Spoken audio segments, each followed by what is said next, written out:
Nós estamos no mês da juventude e fomos desafiados a estar expondo o livro de Miqueias. E isso tem sido enriquecedor, tanto para nós como para a vida da igreja.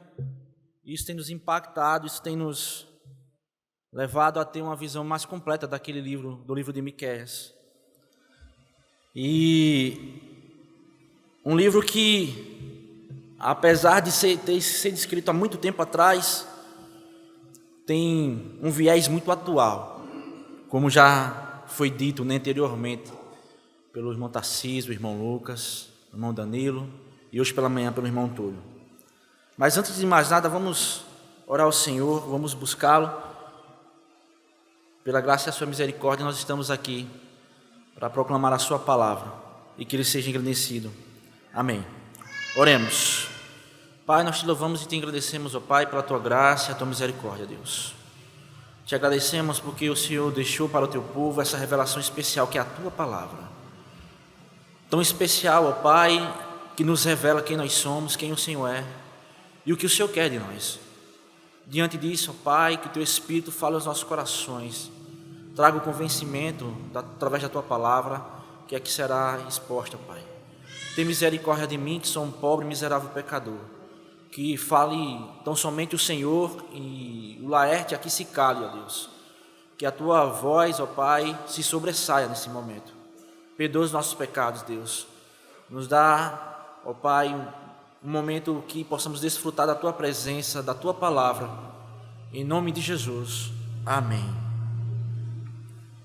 Irmãos, o livro de Miqueias, esse profeta que é chamado por Deus a fim de trazer uma palavra contundente, forte ao povo de Israel, e ao povo de Judá, não é?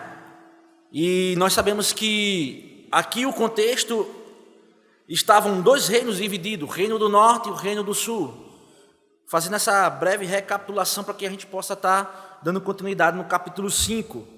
Então, Deus levanta o profeta, e esse profeta vem trazendo, acusando, esse povo de desobediência. E assim, ele começa no capítulo 1, trazendo essa advertência, bem colocada aqui pelo irmão Tarcísio, o capítulo 1 e o capítulo 2, fazendo aqui uma comparação com as tábuas da lei, onde a primeira tábua que fala sobre o relacionamento do homem para com Deus e a segunda do homem para com o homem. E assim o profeta vem acusando, esse povo, o povo de Israel e o povo de Judá, as suas capitais, Samaria e Jerusalém, que estavam corrompidas, cheio de idolatria, juízes corruptos, o povo desvirtuado diante do caminho, os sacerdotes se vendendo. Que contexto trágico, irmãos, que coisa terrível. Sabemos que uma nação é composta de 4 itens fundamentais. A nação tem que ter terra, tem o povo, tem a lei e tem o governante. Diante desse processo, Deus tem um livro muito interessante de Enoch Wines, que ele fala sobre a República Hebraica. E Deus, quando chamou um povo e instituiu o seu governo, ele cuidou para que houvesse de fato uma divisão, onde o Senhor fosse estabelecido como o Senhor da terra, aquele a ser o dirigente.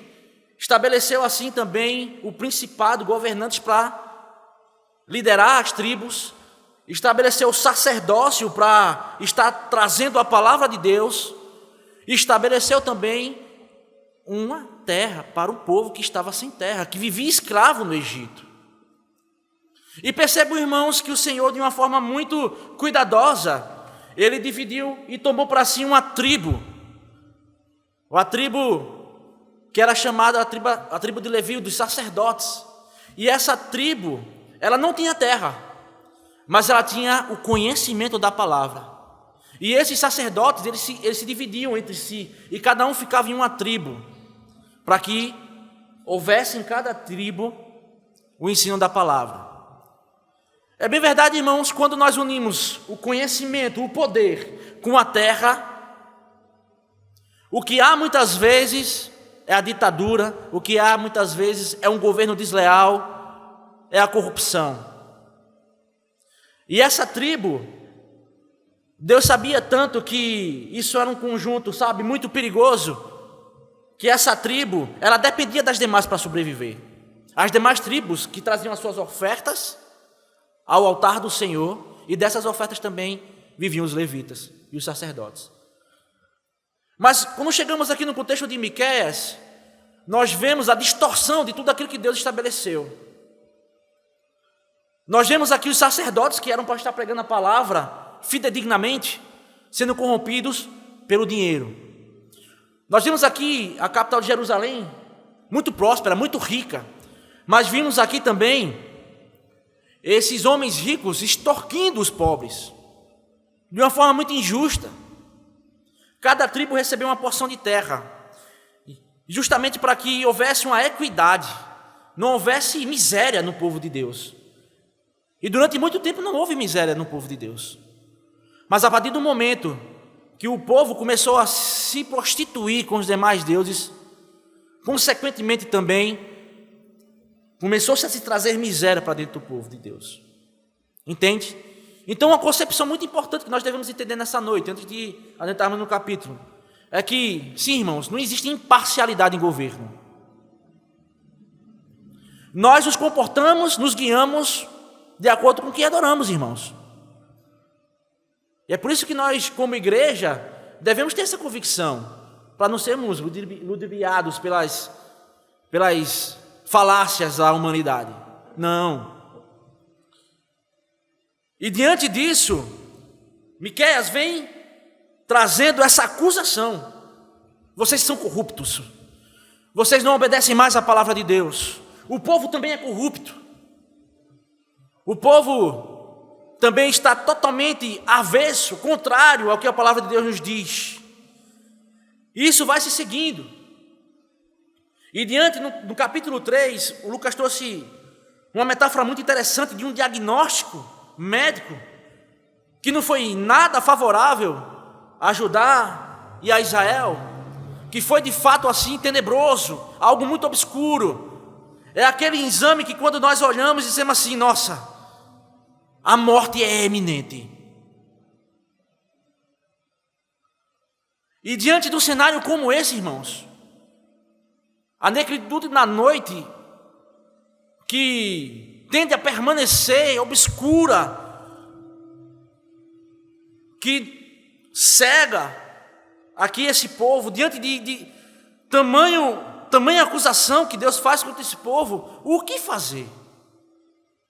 Diante desse cenário de guerras, onde a Assíria, diante do juízo de Deus, estava vindo, já tinha conquistado aqui Israel, já tinha tomado Samaria, e estava na iminência agora de invadir Jerusalém, diante do som tenebroso da guerra, o que fazer? E diante disso, o profeta se levanta no capítulo 4, trazendo boas notícias, que o reino do Senhor seria estabelecido, que o reino do Senhor era iminente, e que assim como uma mulher no trabalho de parto, sabe, que antes de parir, a dor é uma dor muito grande. Há quem diga que é insuportável, mas é suportável que, na verdade, se tem, mas é muito grande e desconfortável. Isso aí, não tenha dúvida. É muito desconfortante. Assim, ele faz essa comparação, que o povo também teria que passar por essa aflição. E uma coisa que nós devemos também entender, irmãos, sobre a soberania de Deus, é que, olha, não se cai uma folha sequer de uma árvore sem a permissão de Deus.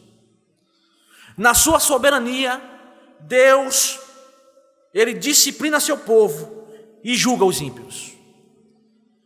E diante da disciplina do povo, que aqui é trazida pelos assírios, a comando de Deus, pela sua soberania, a fim de purificar esse povo. Então temos duas vertentes: a disciplina do Senhor diante da sua justiça para a purificação do povo, e a disciplina não, o julgamento, o juízo do Senhor, o mesmo para a condenação do ímpio. O mesmo Deus trabalhando aqui concomitantemente de uma mesma forma. Porém, irmãos, isso está no campo do mistério. Deus nunca foi e nunca será uma contradição. E é importante definir os termos aqui. Contradição, irmãos, de uma forma muito simples, é quando eu digo assim: meu blazer preto, e depois eu digo, não, meu blazer é vermelho. Isso é uma contradição. Eu estou contradizendo aquilo que eu falei anteriormente. Na Bíblia não tem contradição, mas existem muitos paradoxos. E um paradoxo é como se fosse uma contradição, mas não é. É quando Paulo diz assim, é quando eu sou fraco, que aí eu sou forte. Ele quer dizer o seguinte: quando eu vejo a minha fraqueza humana, diante da minha condição humana, eu sou muito fraco. Diante disso, eu recorro a Deus, que é todo poderoso, e aí é que eu sou forte. Então esse paradoxo existe. E esse paradoxo é o que eu trago aqui agora também, diante o mesmo Deus, o justo juiz, trazendo a concepção aqui: julgamento para os ímpios e disciplina para o seu povo. E uma disciplina muito severa. E diante disso, nós iremos agora ler o capítulo 5, que diz: mobilizem-se, reúnam as suas tropas, o inimigo cerca Jerusalém, com a vara ferirá o rosto do líder de Israel, um governante de Belém. Mas você, ó Belém, Efrata, é apenas uma pequena vila entre todo o povo de Judá. E, no entanto, um governante de Israel, cujas origens são do passado distante, sairá de você em meu favor. O povo de Israel será entregue a seus inimigos, até que a mulher em trabalho de parto dê à luz. Por fim, seus compatriotas voltarão do exílio para a sua própria terra. Ele se levantará para conduzir o seu rebanho com força do Senhor e majestade no nome do Senhor, seu Deus. Então o seu povo viverá tranquilo, pois ele será exaltado em todo o mundo e será a fonte de paz. Quando os assírios invadirem nossa terra e romperem nossas defesas, nomearemos 7 pastores para nos proteger, 8 príncipes para nos conduzir. Eles conquistarão a Síria com a espada e entrarão pelas portas da terra de Nimrod. Ele nos livrará dos assírios quando eles passarem pelas fronteiras para invadir nossa terra. Então o remanescente de Israel ocupará o seu lugar entre as nações. Será o orvalho enviado pelo Senhor como chuva que cai sobre a grama, que ninguém é capaz de conter e ninguém consegue deter. Sim, o remanescente de Israel ocupará seu lugar entre as nações. Será como leão entre os animais no bosque, como leão forte no meio de rebanho de ovelhas, que as ataca e as despedaça quando passam, sem que ninguém as livre. O povo de Israel enfrentará seus adversários, e todos os seus inimigos serão exterminados. Naquele dia, diz o Senhor, matarei seus cavalos e destruirei seus carros de guerra, derrubarei seus muros e demolirei suas fortalezas, acabarei com a prática da feitiçaria e não haverá mais adivinhos, destruirei seus ídolos e suas colunas sagradas, para que você nunca mais adorem as obras de suas mãos. Acabarei com os seus santuários e postes de Acerá, e destruirei suas cidades. Com terrível ira derramarei minha vingança sobre todas as nações que não me obedeceram. Obrigado pela tua palavra, Deus. Fala aos nossos corações. Em nome de Jesus. Amém.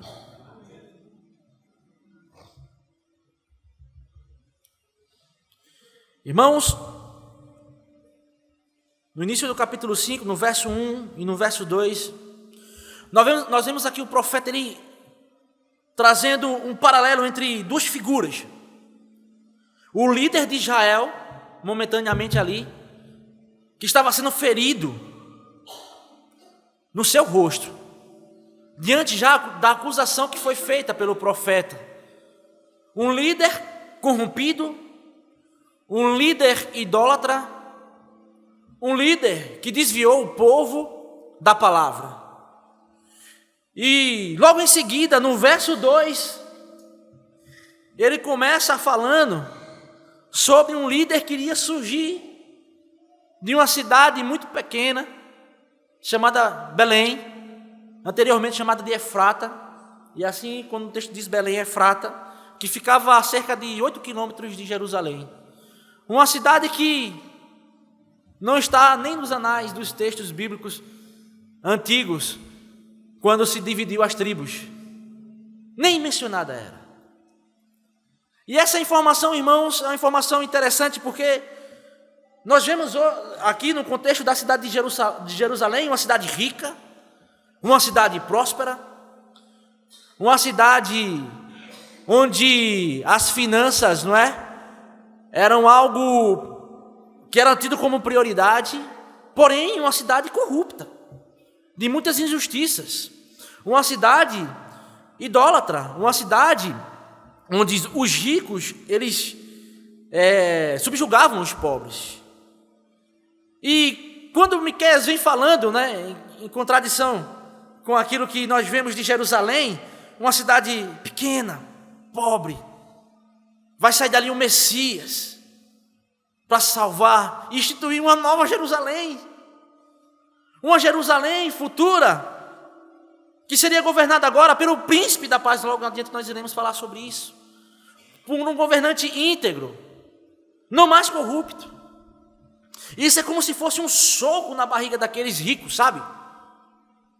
E percebam que, qual foi o lugar onde Jesus morreu? Jerusalém. Para a salvação de muitos.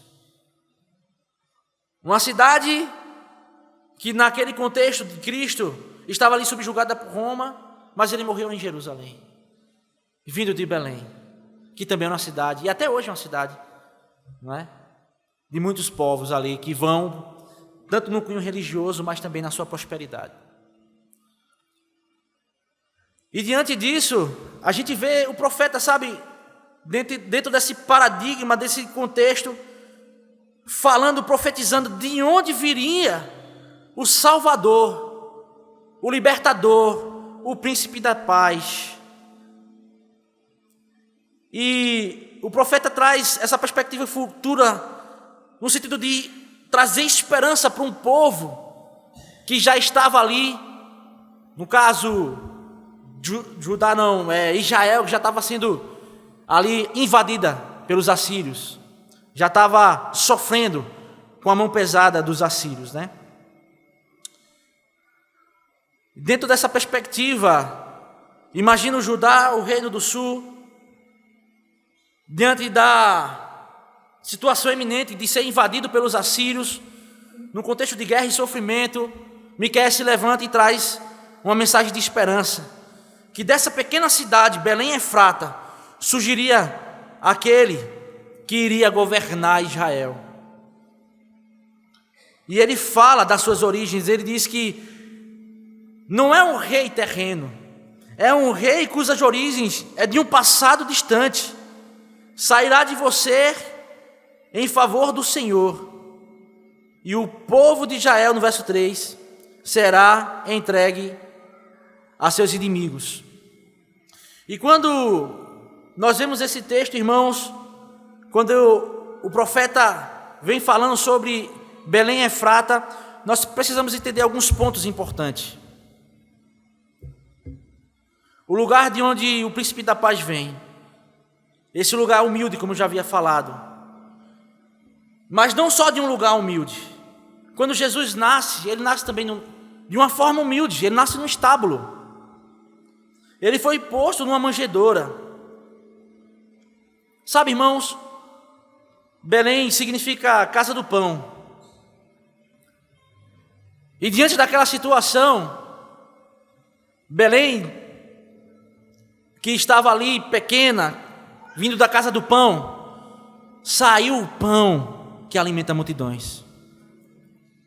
O pão da vida, que é Jesus. Isso é uma mensagem de esperança para um povo que já estava condenado.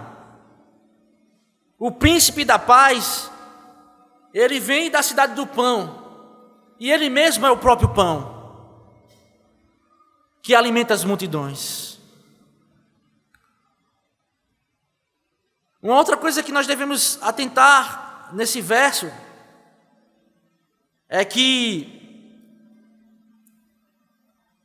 o método pelo qual o príncipe da paz vem, ele não veio pelos seus próprios méritos. Jesus Cristo não é, algo para consertar uma coisa que deu errado. Não é mais na coxa de retalho um pano que vai remendar um buraco. Não, irmãos. Jesus Cristo, ele já foi predito desde a eternidade. Ele não vem diante de um fato que deu errado, mas não, ele vem para se mostrar-se como Deus. Falava hoje na EBD, não é? Que diante da revelação divina, diante desse grande mosaico, quando nós vimos, não é, uma pequena parte desse mosaico, quando nós aproximamos a câmera, vemos só uma pequena parte daquilo, muitas vezes a gente não entende a situação, mas imagina essa cena, né? Nós vamos nos afastando e assim começamos a ver e a contemplar um quadro muito maior. Nós começamos a perceber que no centro da revelação divina está Cristo. A solução, o propósito de todas as coisas é Ele. E aqui o profeta, ele começa, diante dessa coxa de retalho, mostrar que Cristo já estava predito, pré-estabelecido desde a eternidade. Ele diz o seguinte: e no entanto um governante de Israel, cujas origens são do passado distante, sairá em seu favor. Ele veio desde a eternidade, assim fala o profeta. E assim como João, capítulo 1, verso 1, que diz assim: no princípio era o verbo, e o verbo estava com Deus, e o verbo era Deus. Irmãos, o que é mais interessante é que muitas vezes a gente pensa que nós estamos no centro do universo, A gente acha assim, mas por que Deus, diante de tanta miséria, não faz nada? Mas por que Deus, diante de todo esse pecado, Deus não faz nada? Irmãos, quando nós olhamos para esse mosaico e vemos Cristo, nós precisamos entender uma coisa. A história da narrativa bíblica do Senhor é para revelar o Senhor. Para revelar ao Senhor no sentido de que nós estamos onde devemos estar, nesse grande plano, para que o Senhor seja glorificado. Porque, irmãos, como nós saberíamos que Deus é misericordioso e gracioso se não existisse o pecado? Como saberíamos que Deus é justo se não existisse o pecado? Como nós saberíamos que Deus, Ele se sacrifica se não existisse o pecado? Não é sobre nós, irmãos, é sobre Ele. E Deus, Ele está no controle de todas as ações que acontecem na terra. E Ele vem se mostrando que para ser poderoso e próspero, Ele não está atrelado a um bem-estar financeiro e econômico. Para ser econômico, ser bem-sucedido e próspero, nós temos que estar atrelado tão somente a Ele.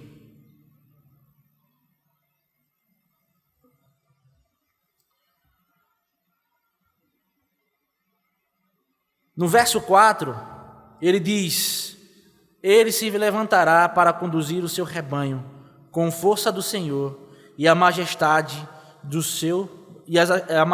do nome do Senhor, seu Deus. Então o povo viverá tranquilo, pois ele será exaltado em todo o mundo.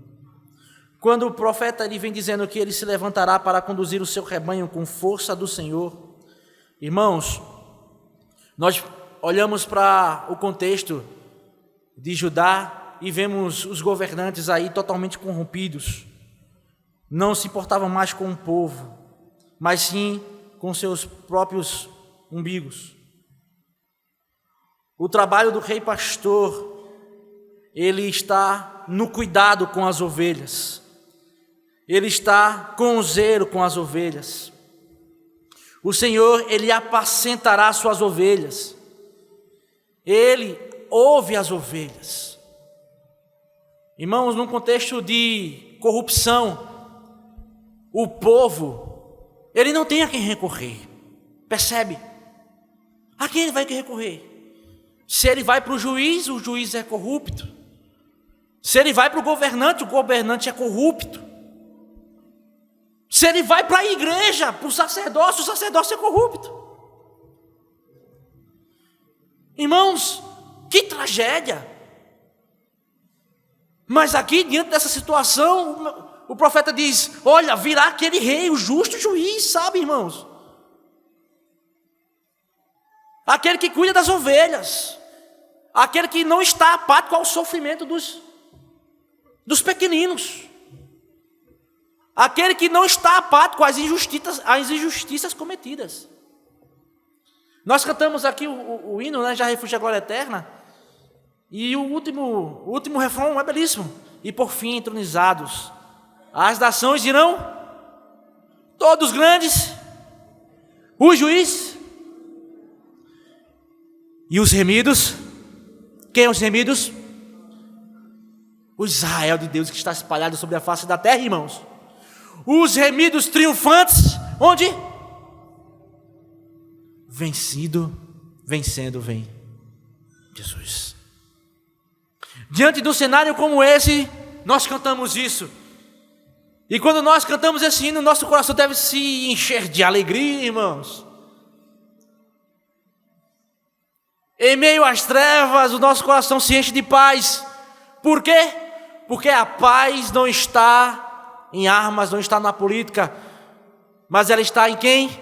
Em Jesus Cristo. Ele é a nossa paz. Então, esse pastor, esse rei, ele traz segurança. Ele traz segurança para os seus. No contexto de hoje, naquela época também, a gente sabe que o poderio armamentista de uma nação está atrelado também à sua dominação.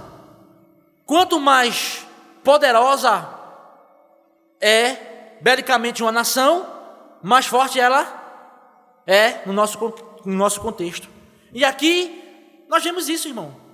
Os assírios, fortes belicamente, invadindo aqui agora, né, diante da vontade de Deus para trazer aqui para o seu povo arrependimento, se sobressai militarmente sobre Israel e sobre Judá. Mas sabe, irmãos, isso é um ídolo. E Deus quer quebrar com esses ídolos também. Israel muitas vezes fez aliança bélica com o Egito, com sírios, para combater os outros povos, porque deixou de confiar no Senhor. Esqueceu-se de como Israel invadiu, Israel tomou posse da sua terra, de como Deus derrubou os muros de Jericó. Eles não precisaram levantar armas. Eles precisaram, sabe o que, irmãos? Confiar no Senhor. Eles não precisaram confiar belicamente em uma nação poderosa, mas eles precisaram confiar única e exclusivamente no Senhor. E assim Deus está mostrando também para esse povo que Ele é suficiente. Ele é que vai trazer a paz. No verso 5, ele inicia dizendo: eu sou a fonte da paz. Não é as armas que vai trazer a paz para você, muito pelo contrário, é o Senhor. E essa situação, irmãos, do mundo, só vai se resolver com Cristo. Até lá, nações se levantarão contra nações, tragédias. Isso só aponta para o fim, é o que a Bíblia nos diz. Mas a esperança existe, porque o Senhor está às portas. E ele diz o seguinte: quando os assírios invadirem a terra e romperem as nossas defesas, nomearemos 7 pastores para nos proteger e 8 príncipes para nos conduzir. E aqui, nesse contexto de levantar príncipes e pastores, não necessariamente está se referindo aqui a pessoas, mas de como isso se dará na história. Os assírios aqui, irmãos, não está atrelado simplesmente àquele povo, né? Que estava invadindo Jerusalém, que estava invadindo Judá. Mas os assírios, a Babilônia, Nimrod, que foi o pai tanto dos assírios como da Babilônia, a figura aqui está atrelada a todo aquele que se levanta contra a igreja do Senhor. Entendamos aqui nesse contexto de que todos aqueles que se levantam contra o Senhor, contra a igreja do Senhor, esses são a Babilônia, esses são os assírios. E diante disso, o Senhor se levantará pessoas, príncipes, levantará sacerdotes para a pregação da palavra, para livrar o povo, para livrar esse remanescente fiel, o povo de Deus, para permanecer, até que ele volte. E a partir do verso 7 ao 9, Miqueias faz uma transição aqui do pastor para o rebanho. Ele vem falando aqui daquele que surge como o Senhor, o príncipe da paz, aquele governante que livrará o povo de Israel, não é? E Miqueias, diante desse texto, quando chega no verso 7, a partir do 7 e 9, ele faz uma transição agora para falar de quem? Da igreja. Da igreja. E ele utiliza aqui 2 figuras. A figura do leão e a figura do orvalho. Não é? Que fala da mesma pessoa, a igreja de Cristo, a noiva. E ele vem dizendo que o seguinte: a igreja é como se fosse um orvalho, sabe? Quando nós somos salvos, irmãos, nós passamos a ser agora, 2 Coríntios 5:20, embaixadores do rei, de plantão. Nós passamos a ser nova criatura e sermos embaixadores do rei. De sorte que somos embaixadores por Cristo, como se Deus por nós. Rogamos, pois, por Cristo, que vos reconcilieis. 2 Coríntios. A igreja do Senhor é um embaixador aqui na terra. E a figura do orvalho é que agora, irmãos, diante dessa condição de embaixador, nós não pertencemos mais a essa nação, mas somos cidadãos de onde? Do céu. E representamos agora, diante da cidadania no céu, o nosso rei, o nosso governo aqui na terra. E diante disso, nós somos como um orvalho. A palavra do Senhor aqui, mensageiros do Senhor para outros povos, para outras nações. O orvalho é fundamental para a lavoura, irmãos. No contexto aqui agrícola, quando o orvalho vem à noite, ele rega a terra, ele rega a plantação, ele hidrata a plantinha para dar força a ela, para que ela possa crescer e permanecer. Essa é a igreja do Senhor. O orvalho, irmãos, ele é puro. A igreja do Senhor, ela passa por esse processo de purificação. E por meio de que somos purificados? Por meio da palavra. É aqui que nós nos fortalecemos, nós buscamos ao Senhor para ser esse bálsamo, esse refrigério para a igreja do Senhor espalhada aqui na terra. Irmãos, o orvalho, ele cai diariamente. O orvalho, irmãos, é eu e você diariamente no nosso trabalho, na nossa labuta, testemunhando do Senhor. Nós somos o embaixador do Rei, nós somos testemunhas vivas do Senhor. Nós somos o sal, nós somos a luz. A igreja do Senhor, que vive a lei do Senhor, não a lei terrena, mas a lei do Senhor. É por isso que a igreja é tão perseguida. Porque quando os ímpios se levantam e dizem assim, olha, vai ser desse jeito, a igreja diz, não, isso vai de encontro ao meu Senhor, então vocês vão morrer. Aí o povo faz, que morre então. Espero que seja assim mesmo, né? Porque é assim que foi, desde a história da antiguidade. Foi assim com Sadraque, Mesaque e Abednego. Foi assim com os nossos irmãos no Coliseu. Nega a Cristo. Ah, meu irmão, manda o leão. Nega a Cristo, pode jogar na fogueira. Mas a Ele eu não nego. Amém? Nós somos o orvalho nessa geração, irmãos. O orvalho que é absolutamente necessário. E diante do paradoxo que é o Senhor, que transcende o nosso entendimento, Ele traz duas figuras, o orvalho que eu acabei de falar, mas também o leão. O leão, um ser forte. O leão que no meio das ovelhas elas a devora. A mesma igreja que é um orvalho para a nação, para o povo de Deus, ela serve de elemento de juízo para os ímpios, dizendo está errado. Não seremos coniventes com isso. Nós seremos coniventes com o aborto, nós não seremos coniventes com tudo aquilo que vai de encontro à palavra do Senhor. E um dia, quando o Senhor voltar a estabelecer o seu reino definitivamente, pois Ele já iniciou, estamos no processo, é o grande mistério do já e ainda não, já começamos, já somos cidadãos dos céus, mas a nossa pátria não é ainda aqui, não foi estabelecida ainda, Ele ainda virá. Ele vai estabelecer a nova Jerusalém. Nós seremos libertos agora da presença do pecado e da influência do pecado. Porque da condenação nós já estamos libertos. A palavra de Deus diz que nenhuma condenação há para aqueles que estão em Cristo Jesus. Nenhuma condenação há. Mas aqui estamos, irmãos, na terra. E é por isso que nós necessitamos da santificação. Porque estamos ainda aqui sob a influência do pecado ou não? Quem não peca? Somos influenciados pelo pecado. A presença do pecado ainda é iminente. Mas quando Cristo voltar, nós teremos corpos glorificados. E aí sim, o pecado já não mais influenciará.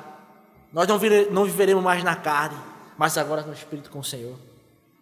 Essa é a igreja. Mas até lá, cumpramos o nosso papel.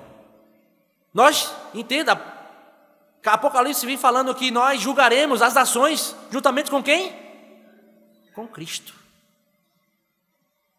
Nós julgaremos as nações juntamente com Cristo. Então, esse leão vem e aponta o juízo.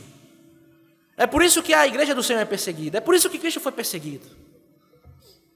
Que diante do Senhor, o mal mostra a sua cara feia, porque o Senhor é luz nas trevas. Quando a luz nas trevas, o mal, ele se espanta, e ele quer ofuscar a luz. Mas a igreja do Senhor jamais será ofuscada, e sim se levantará no seu devido tempo como um leão. A igreja do Senhor, ela exala um cheiro suave. Para uns, um cheiro de vida eterna. Para outros, juízo eterno. E assim é a igreja. Ela é como um orvalho, mas também como um leão.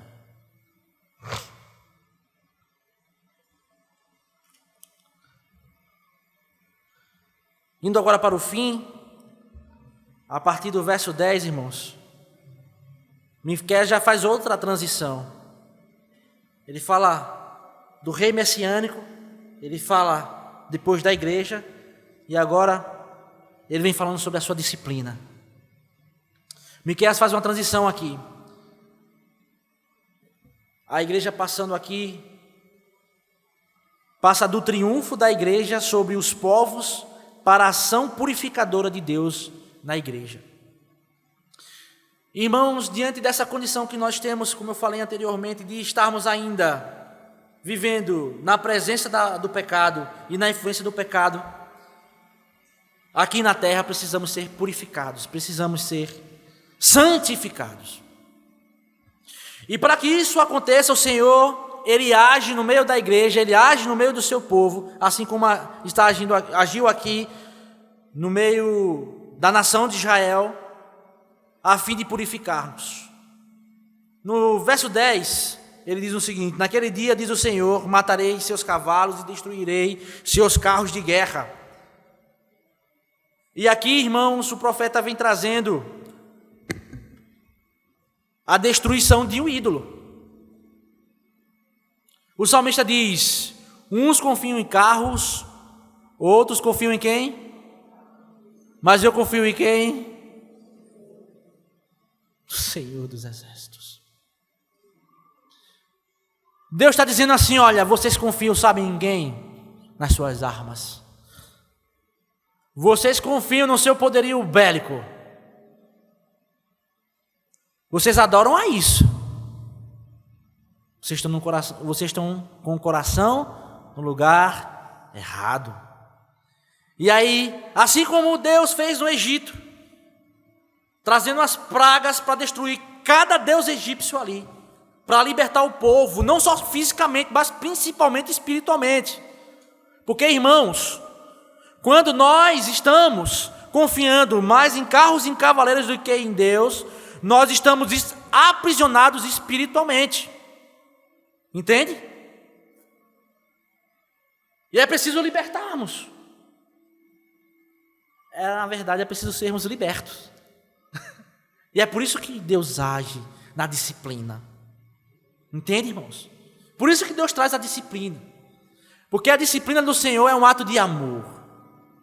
A Bíblia diz que Deus disciplina quem? Ele odeia, Deus disciplina quem Ele ama. É como se fôssemos, sabe? Nós que somos pais, a gente sabe, né? Que as nossas crianças, a gente deve ter muita atenção. É como se fosse uma criancinha que estivesse andando para botar o dedo na tomada. Menino, não faz isso, porque dá choque. Instruímos, trouxemos a palavra. Da segunda vez que ele vai, o que é que a gente faz? A vara. Por quê? Porque já foi instruído, já foi dito, mas ele ainda teima em desobedecer. Mas por que nós fazemos isso? Para livrar-nos da morte. É assim, é Deus. Assim o Senhor faz conosco. Por isso que Tiago vai dizer, capítulo 1, irmãos, considerai motivos de grande alegria o fato de passarmos por quê? Tribulações. Isso gera em nós, na igreja do Senhor, o quê? Arrependimento. Nos rendemos e passamos a confiar no Senhor. Nós agora temos o nosso coração direcionado para o lugar correto, que sempre foi o Senhor. Então, irmãos, em quem nós temos confiado? O Brasil é um país pacificador. Quem é que vai invadir aqui? Sei lá, irmãos. O Brasil também é um país muito corrupto. O país também que nós vivenciamos, os nossos juízes, muitos são corruptos. Os nossos governantes, em quem nós temos confiado? Nós estamos vivendo agora a época da política, né? Irmão, em quem nós vamos confiar? Façamos o nosso papel como cidadão. Dai a César o que é de César e a Deus o que é de Deus. Cuidado, irmãos. Quem é que governa o nosso coração? Em segundo lugar, a igreja será purificada de suas fortalezas. Eu falei anteriormente, que o poderio bélico de uma nação está também atrelado ao seu poder diante de outras nações. Mas também o poder bélico no sentido de ataque. Mas muitas vezes nós estamos nos resguardando seguro diante de fronteiras, diante de muros. Isso pode ser um ídolo também. A segurança. Comigo isso não vai acontecer porque eu já me precavi. Mas Deus aqui diz: no verso 11: derrubarei seus muros e demolirei suas fortalezas. Nesse contexto de Israel, nós vemos o profeta Jeremias no processo de reconstrução dos muros. Por quê? Porque os muros faziam com que os inimigos fossem bloqueados. E isso trazia o que para o povo? Segurança. E as pessoas construíam as suas casas dentro dos muros. Por quê? Porque ali eles estavam seguros. Aí Deus disse: não, eu vou derrubar esses muros. Porque quem deve ser a segurança? Quem deve ser a nossa segurança, irmãos? Quem é a segurança da igreja? Nós somos o remanescente fiel. A igreja do Senhor é um milagre, irmãos. Muitos se levantaram para acabar com a igreja do Senhor. Nesse momento, está sendo muitas vezes aqui um irmão sendo martirizado no mundo ainda hoje, sendo morto pela perseguição do evangelho, ainda hoje, irmãos. Aqui nós temos a liberdade de proclamar o Senhor, de nos reunirmos em culto, mas ainda hoje, irmãos, há perseguição. E muitas vezes nós estamos aqui desfrutando de uma segurança. A gente tem que ter cuidado com isso. Aqui o país do Brasil não persegue ainda. Será que não? Será que isso não está iminente? Isso é idolatria também.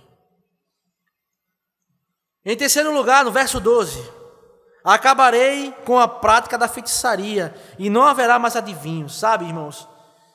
Muitas vezes nós vivemos, alguns dizem, uma era da ansiedade. Nós queremos saber o que é que vai acontecer no futuro. Nós vivemos ansiosos por o que é que vai acontecer. E aqui vem também essa preocupação de saber o que é que vai acontecer no futuro. E nós sabemos que o Senhor condena a prática de feitiçaria, de futurologia. Isso é abominável aos olhos do Senhor.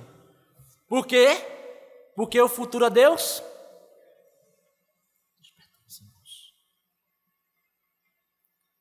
e muitas vezes a igreja do Senhor está vivendo ansiosa, porque está, meu Deus, o governante tal agora assumiu, e agora vai haver perseguição e tal.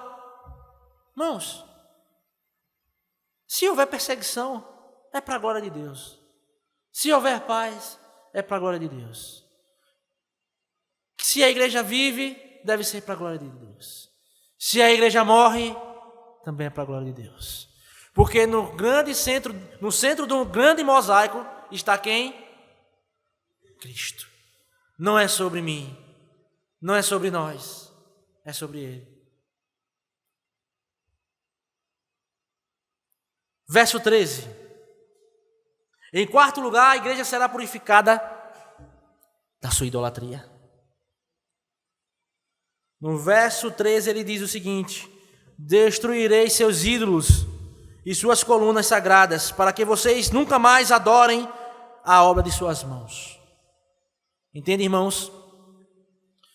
Nós confiamos em ídolos e pessoas, em objetos. Nós adoramos isso muitas vezes. Mas no meio do povo do Senhor não pode haver isso, irmãos.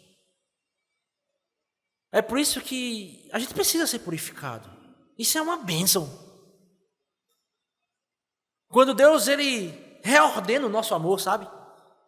Reordenar amor é o seguinte, colocar Deus em primeiro lugar. Como a Bíblia diz, buscar em primeiro lugar o quê?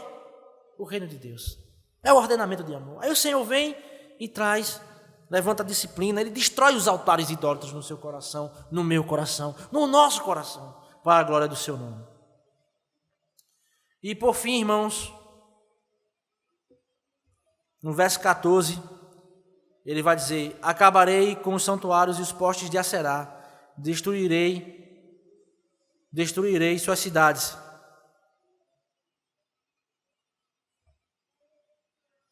E, irmãos, a promiscuidade de uma nação, ela está diretamente relacionada à idolatria. A promiscuidade, a imoralidade, ela está atrelada, sempre esteve atrelada à idolatria. O governo também. Quando nós olhamos para a palavra de Deus, nós vemos, inclusive no Novo Testamento, Paulo vai combater muito isso, né? A deusa Afrodite, da igreja de Éfeso. Existia um templo lá, que muitos irmãos se corrompiam, trazendo imoralidade para dentro da igreja, irmãos se corrompendo na imoralidade. E dizendo: isso é normal. Normal nada. Um governo se levanta, ideias se levantam, dizendo: a criança tem que escolher o que ela quer ser. Isso é normal. Não sejamos ingênuos, irmãos. Por trás disso, existe uma perspectiva idólatra de adoração. Porque nós nos comportamos, nós servimos, nós andamos, nós vivemos para a glória de alguém. Nós, como igreja, devemos viver para a glória de Deus. Mas quem não é, ele vai viver para si, vai viver para a entidade que ele serve. Não existe imparcialidade. Sabe por que eu tenho convicção de dizer isso, irmãos? Porque Deus nos criou como seres adoradores. A adoração é inata ao ser humano. Agora, o que o pecado corrompeu foi o objeto da nossa adoração. Éramos para adorar a Deus, assim deve ser, mas o coração idólatra adora qualquer outra coisa, irmãos. Então, nós nos comportamos diante das situações de acordo com o que eu adoro. Seja o dinheiro, seja bens, sejam pessoas. E a grande pergunta que a gente deve se fazer é: o que é que está no centro do meu coração? Por quem eu me movo? O que é que mais me chama a atenção? E no verso 15, para concluir, diz o seguinte: com terrível ira derramarei minha vingança sobre todas as nações que não me obedecerem. E aqui ele fala sobre o juízo para aqueles que não obedecem. Ele vem, como Deus é maravilhoso, ele vem, disciplina seu povo, santifica seu povo, destrói os altares idólatras do seu povo, ele derruba a muralha da segurança, do conforto do seu povo, ele leva o povo para o desconforto, para que nesse desconforto o povo entenda que Deus é suficiente. É quando nós não temos mais nada, é quando nós não temos mais ninguém, que podemos entender que Deus é suficiente. E se eu não entendo disso, Deus nos levará para isso. Porque nós vamos entender que Deus é suficiente. Então, irmãos, a grande ideia, o estabelecimento do reino de Deus culminará na purificação do seu povo e na condenação dos ímpios. Que diante dessa mensagem tão antiga, mas também tão atual, possamos como igreja estar firmes no real propósito, convictos, que diante da salvação que já temos, proclamemos e fazemos aquilo como o orvalho do céu, que vem para abençoar, mas como um leão selvagem, que traz a verdade, e que juntos julgaremos com Cristo, a fim de que todos percebam e glorifiquem ao Senhor, porque no final toda língua, todo joelho diante do nosso Deus. Louvado seja o nome do Senhor.